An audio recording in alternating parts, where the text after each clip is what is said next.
marches comme un aveugle qui ne sait pas où il va. Tu marches comme un sourd qui n'entend.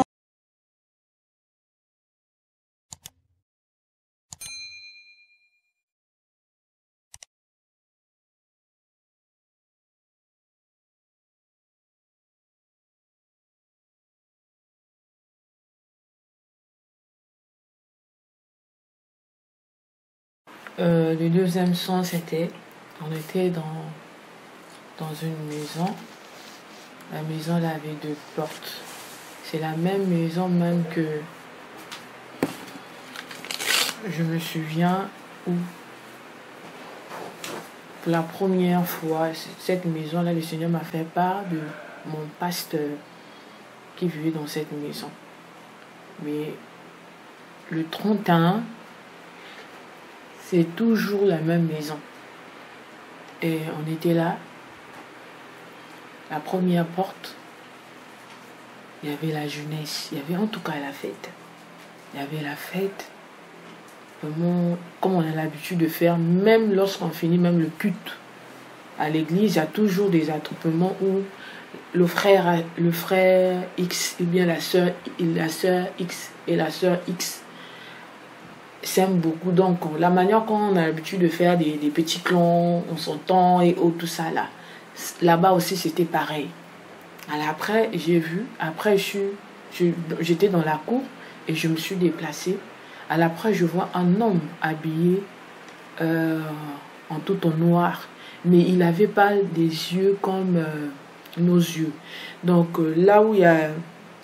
là où c'est blanc, pour lui c'est noir. Là où c'est noir, pour lui c'est rouge. De quand il est rentré, et aussitôt je le regardais, mais non, il me disait, toi mets-toi à l'écart. Et je suis restée à l'écart, et directement il est parti prendre des personnes. C'est comme s'il connaissait des personnes. C'est comme si quelqu'un qui connaissait déjà la mission. Quand on dit par exemple, cible. Il avait déjà des cibles, des personnes, il était censé venir prendre en fait. Donc il est parti là-bas directement, il a sélectionné les personnes étaient sélectionnées, il a pris les personnes, sont parties. Avant même ça, il sélectionnait, il prenait déjà. Lui, son rôle, c'était juste de venir prendre ces personnes. Alors après, ces personnes qui sélectionnaient, c'est comme si ils avaient plus leur cerveau en place. Maintenant, certaines personnes... Voilà. Maintenant, certaines personnes de la maison, là où il m'avait dit de me mettre à l'écart, il y avait une deuxième porte, je suis rentrée là. Et je voyais que dans la chambre, là où je suis rentrée dans la deuxième porte, il y avait des enfants qui étaient là. Là, il fallait protéger ces enfants. Maintenant, je sentais, maintenant, je voyais maintenant les personnes qu'il était venu prendre. Ces personnes-là, maintenant, leur rôle, c'était maintenant faire maintenant du mal, en fait. De faire du mal. Une portion, c'était de faire du mal. Donc, il venait maintenant pour casser la porte, pour prendre ces enfants qui étaient dans la maison là où je suis. Après, je commençais à me battre pour fermer la porte. Et les enfants, ça criait de partout. J'ai dit, ne criez pas, fermons juste la porte. Alors après, je commençais à fermer la porte, mais je voyais derrière la porte que, vraiment, leur mission, c'était de venir prendre ces enfants qui étaient à l'intérieur. Alors après, je suis sortie. Après, quand j'ai fini là, j'ai essayé par la grâce de Dieu, de protéger ces enfants. Alors après, je me suis retrouvée derrière la maison. Quand je me suis retrouvée derrière la maison, alors après, tellement il a sélectionné certaines personnes, il prenait ces personnes, il partait avec eux. Maintenant, les 2 autres qui étaient là, qui voulaient prendre ces enfants, sont venus. Il était venu encore leur récupérer pour leur dire. Après, il leur a ramené là où j'étais. Allez, je me suis retrouvée avec 2 personnes. Il y a une qui était à ma droite, il y a une qui était à ma droite, une aussi qui était à ma gauche, mais je ne voyais pas le visage, mais je sentais qu'il y avait une présence de 2 personnes à côté de moi. Allez, qu'est-ce qu'il va dire? Il va dire à ces personnes, je vois le monsieur. Je peux dire, moi personnellement, c'est le diable. Je vois le monsieur est venu. Il ne pouvait pas m'approcher, en tout cas, il y avait une distance. Et maintenant, il demandait l'approbation à les 2 messieurs, voilà, aux personnes qu'il avait sélectionnées qui menaçait les enfants, qui avait besoin de détruire la vie des enfants. Il demandait, vous voulez qu'on la prenne? Ces jeunes, les personnes ont dit, non, ne la prenez pas. Elle, en tout cas, elle a un bon cœur.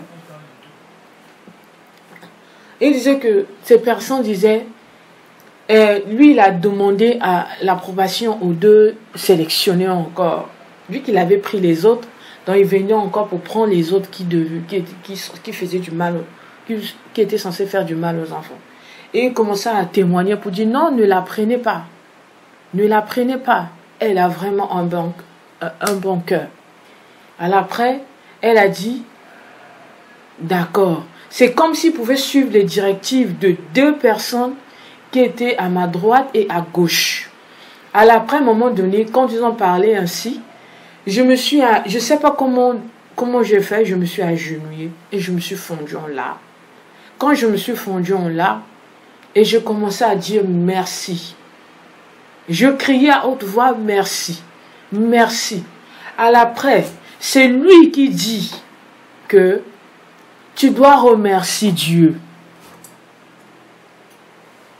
Tu dois le remercier, tu dois continuer à le remercier. Je commençais à crier, merci, merci, merci Seigneur, merci. Je commençais à crier. Alors après, il est parti avec les deux autres.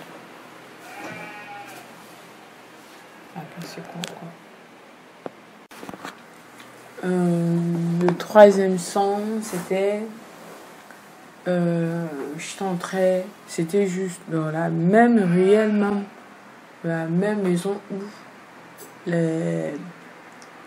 la même maison que ce qui se passait avec le 31.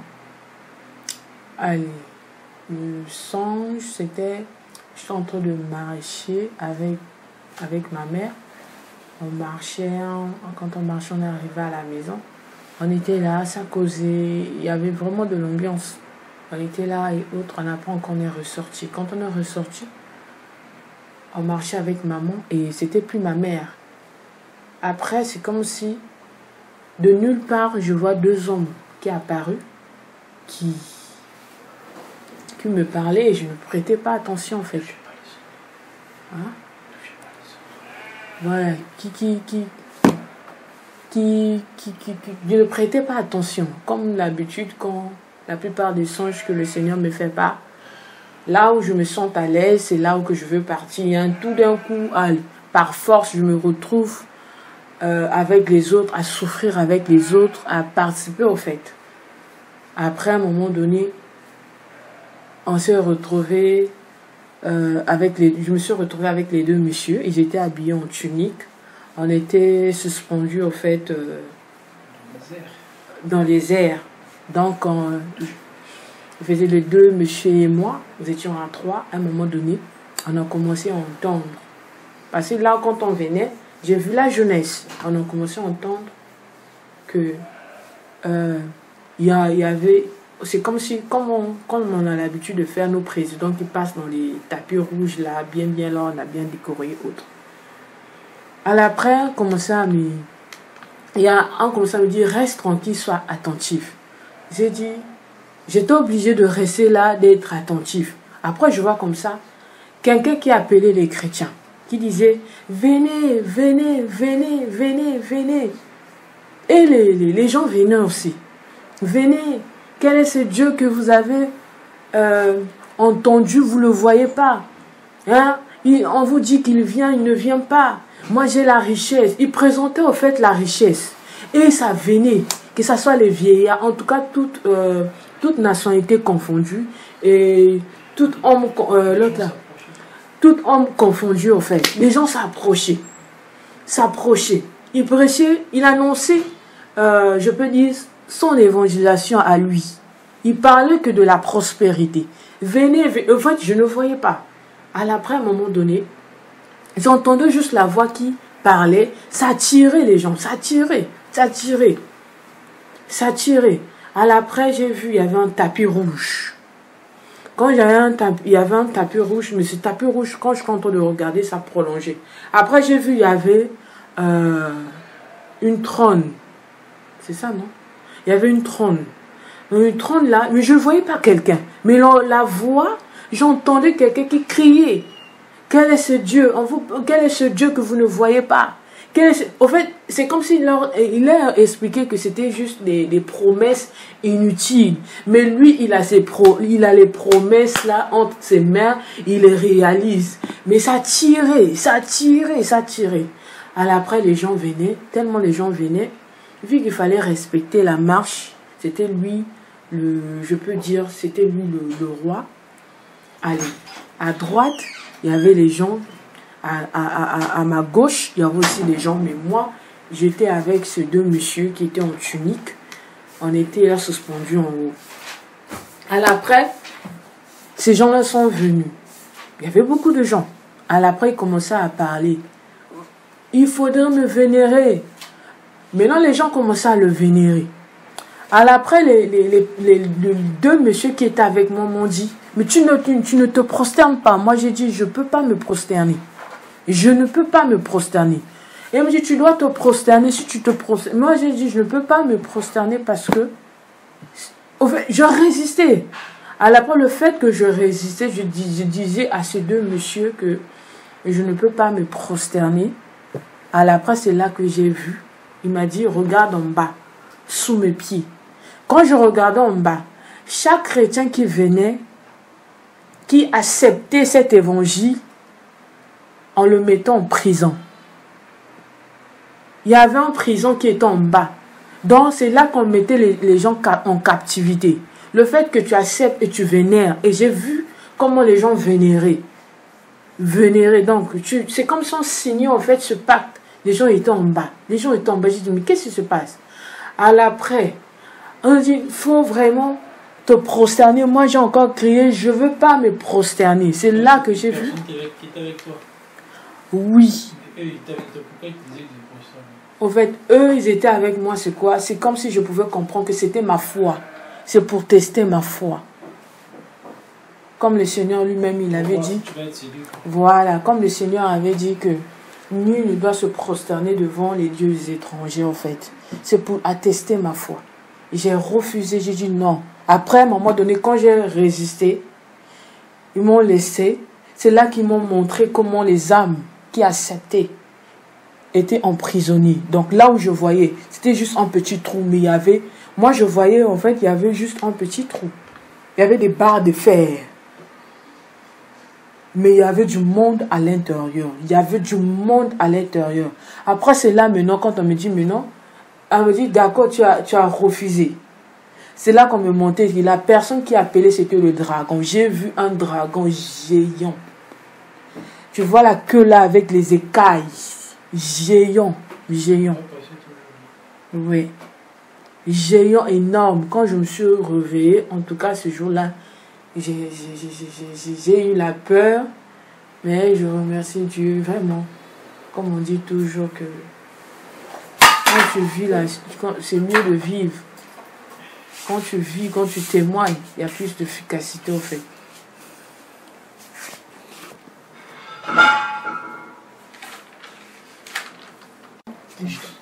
Quatrième songe pour le dragon. J'ai fait un songe. C'est pas mes songes, c'est le Seigneur qui me fait part.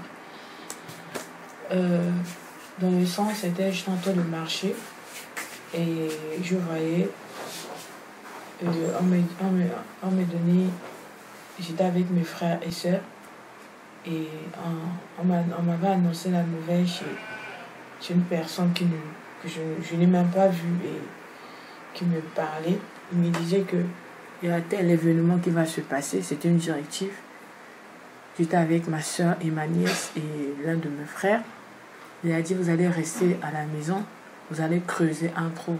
Quand vous allez creuser un trou, vous allez rentrer dans ce trou et vous enfermer encore. Après, le vent va passer. Vous n'allez pas atteindre, en fait...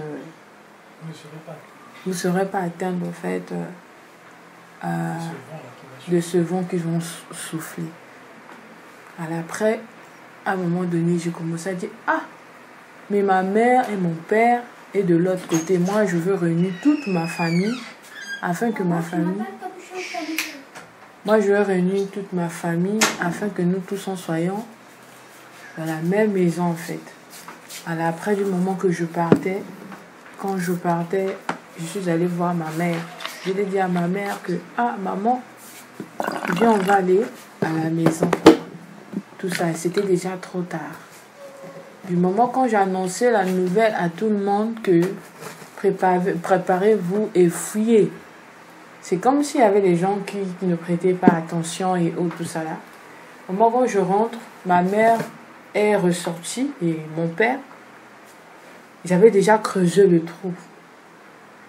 Quand j'ai creusé le trou, j'ai mis l'eau. L'eau pour nous permettre de pouvoir respirer autre. Il y avait un trou comme une citerne, comme une bâche au fait. On était là, j'ai creusé. Après, je me suis rendu compte qu'il fallait prendre le lin, des vives. Alors après, j'ai dit à maman, ah, il fallait que j'aille prendre les vives. Maman a dit, tu peux aller prendre. C'est là que je partais dans la maison, je suis rentrée par la fenêtre pour prendre les vives et la couverture qui va nous permettre, quand on va rester dans l'eau, pour que le froid ne nous attrape pas. Allez, moment que quand je ressors, c'est là que j'entends les gens, ça courait, ça criait de partout. Ça criait de partout, les gens pleuraient, gémissaient, tout ça là. Mais j'ai dit, mais je commençais à parler à ma mère, mais tu as vu, j'ai interpellé et ils ne m'ont pas pris au sérieux. Ça criait, ça criait, ça criait. Donc, quand ça crie de partout, donc les autres ne savent pas là où aller se cacher ou tout ça. Alors après, quand le moment où j'ai vu un monsieur, je l'ai appelé. Viens, mais il ne pouvait pas m'entendre tellement il était paniqué. Autre. Alors après, je suis restée. On est rentré dans cette bâche à eau. On est rentré. On s'est couvert la tête et tout ça là. Je ne sais pas comment ça s'est fait. Je peux que dire c'est le Seigneur. Je sais pourquoi ça s'est fait pour fermer au fait là-haut. Vu qu'on n'avait pas la capacité, quelqu'un qui est dans la bâche, comment ils vont encore fermer? Donc c'est comme si on nous enterrait. J'ai commencé à raisonner. Ah, mes soeurs qui sont de l'autre côté, mais comment ils ont fait? J'ai commencé à m'inquiéter. J'ai dit, j'étais venue pour réunir la famille, mais ma soeur et tout ça, elles sont au sud, nous sommes au nord et autres. D'accord, on est resté. À la preuve de là où j'étais, on me montrait ce qui se passait. Il y avait des dragons. En fait, là, il y avait les dragons là regardaient en haut. Je me souviens en 2019, je priais. Quand je priais, je ne comprenais pas. Je voyais là-haut, il y avait... en 2019, quand je priais, c'était une vision. Le Seigneur m'avait montré, je priais pour les nations et tout ça là. Le Seigneur m'avait montré, il y avait une fumée noire qui dominait la fumée blanche. Je ne comprenais pas en fait. J'ai dit, mais Seigneur, qu'est-ce que tu veux me dire par là? Et je ne comprends pas. Maintenant, dans le songe, je reviens dans le songe. C'est là où j'étais dans la bâche avec mes parents. On me montrait, il y avait maintenant plusieurs dragons. Dans chaque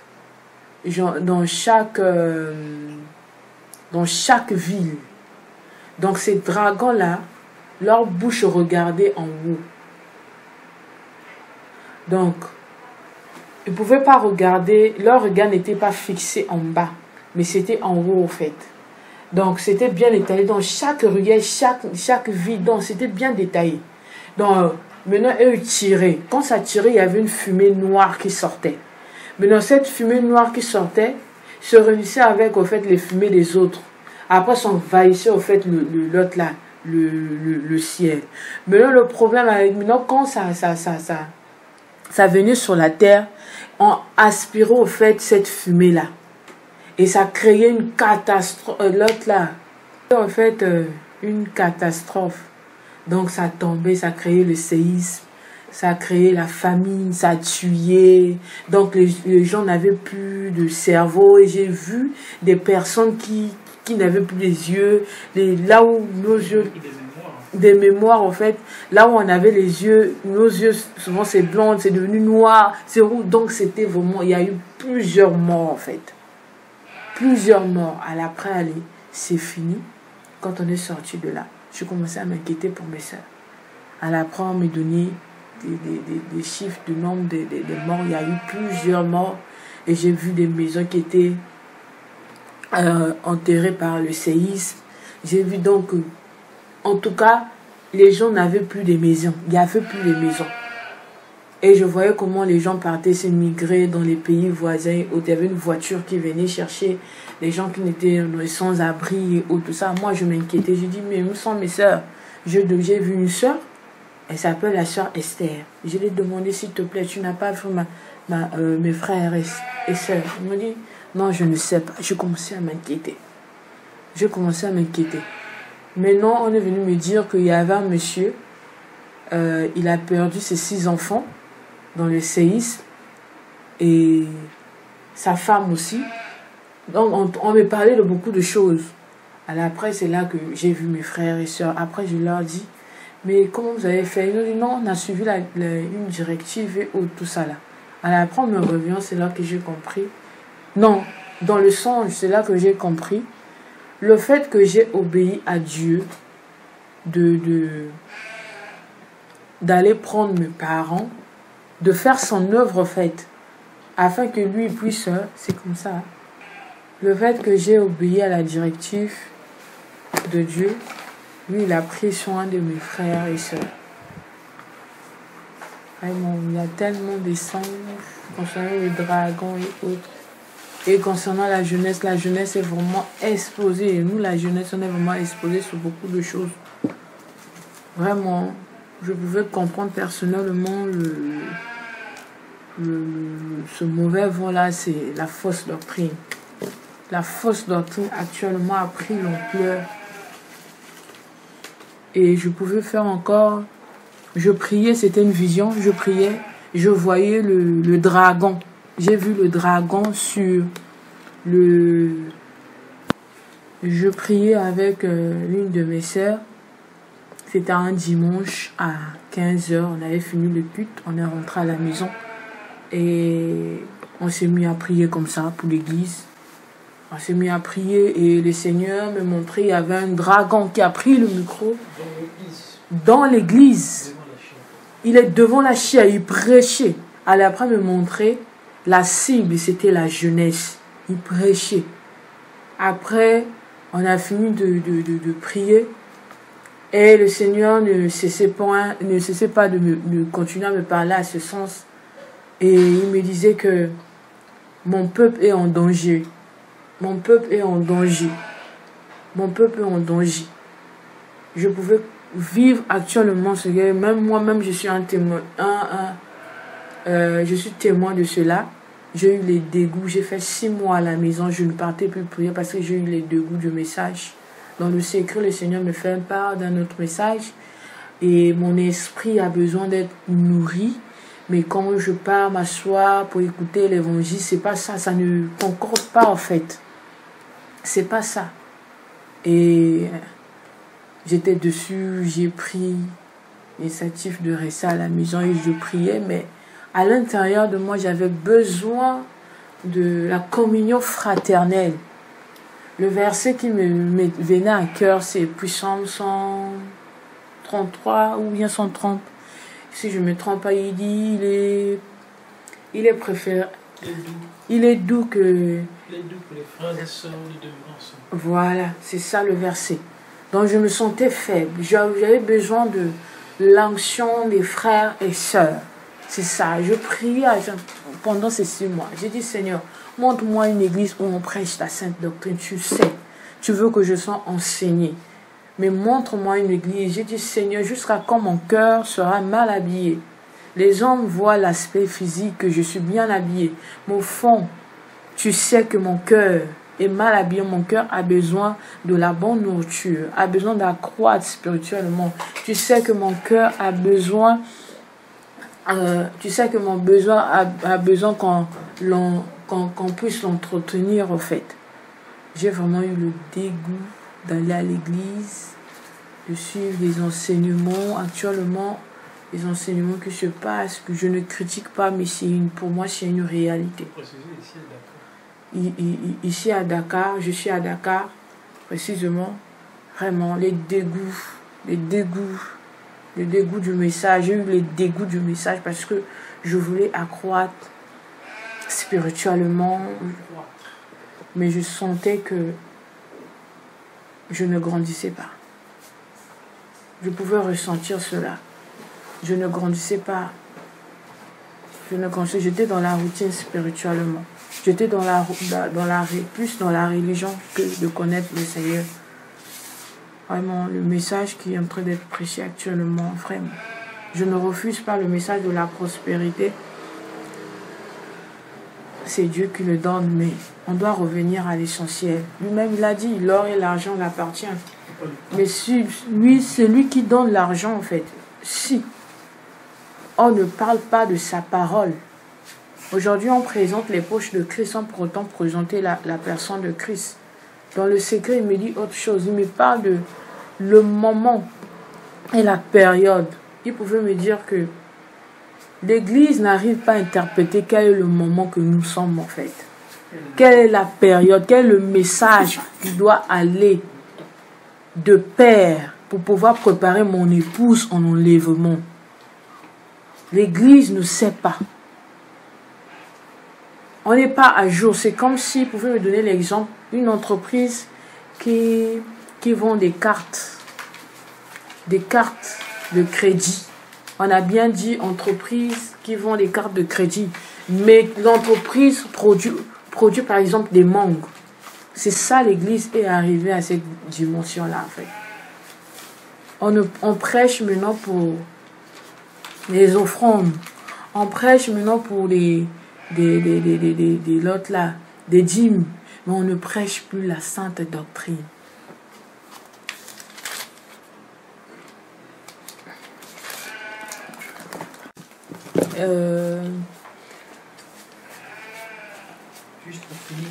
Vraiment, juste pour finir, c'est juste le verset c'est le verset 24, Matthieu 24, verset 45 jusqu'à 51.